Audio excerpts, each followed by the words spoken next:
Epiderm biljni balzam je univerzalna krema iz epimena. To je krema vrlo izuzetnoga i širokog spektra djelovanja. Rekli bismo krema za cijelu obitelj.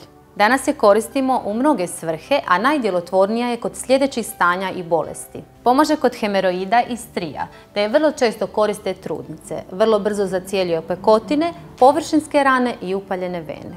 Izuzetno dobro pokazala se i kod dojedi u dojenčadi te neurodermatitisa i psorijaze. Epiderm biljni balzam iz epimena se proizvodi destilacijom ekstrakata biljaka koji su ubrane na ekološki očuvanom području Žumberka kod Noršić sela na 736 metara nadmorske visine.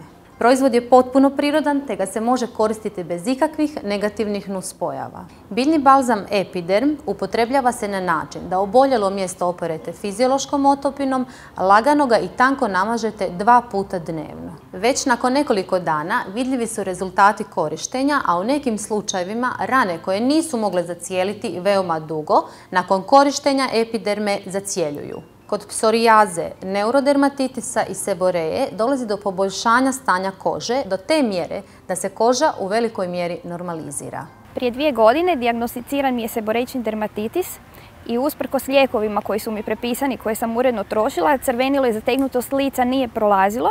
Jedan dan mi je susjeda predložila da pokušam sa njezinom kremom sa balzamom Epiderm koji ona koristi. Ja do tad zaista nisam čula još za to.